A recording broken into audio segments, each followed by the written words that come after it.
So we have a difficult code. We have a neural system that for some children is not optimal for dealing with this code.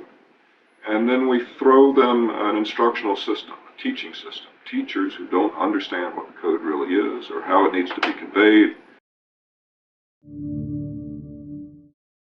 I mean, we've got a plethora of excuses to explain why children who are presented with 5 or 6 hours a day of almost totally inappropriate instruction aren't learning.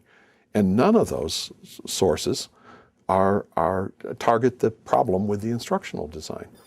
When we look at the kids that are having a tough time learning to read, and we went through the statistics, 38% nationally, disaggregate that, 70% kids from poverty and so forth, hit the wall. 95% of those kids are instructional casualties. There's no doubt that the attitudes and affect surrounding school instruction, reading, texts, and all of those things are very maladaptive for kids that begin to experience different levels of reading failure.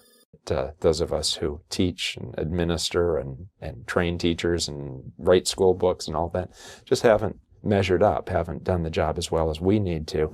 And these folks walk around the rest of their lives feeling like somehow they've failed, somehow they've done something shameful, somehow they have something in their life that they'd better keep quiet because it's going to be embarrassing or hurtful, when it wasn't necessarily their fault at all. They could have learned with better instruction, better support. 95% of the kids hitting the wall and learning to read are what we called NBT, never been taught.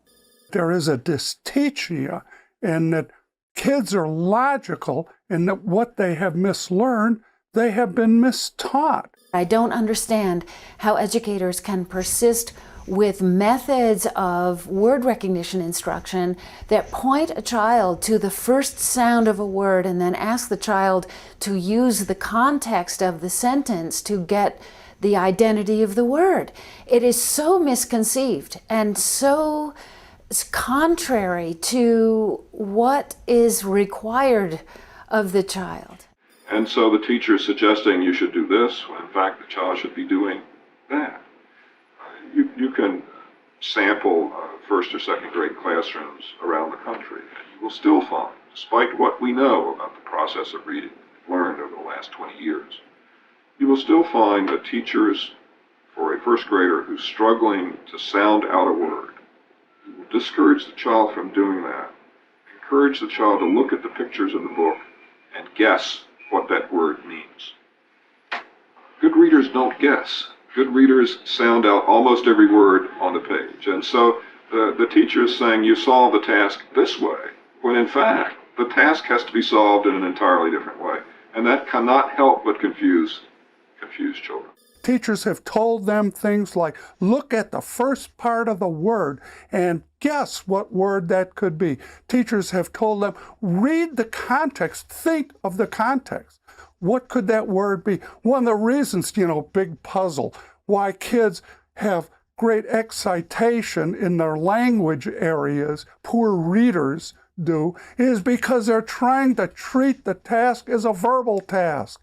They're trying to figure out the meaning before they read the word. When they read words in lists, they make fewer mistakes than when they read the same words in context. Why? Because in grade 1, teachers did eminently stupid stuff like have them look at the picture, discuss the picture, and then read the words.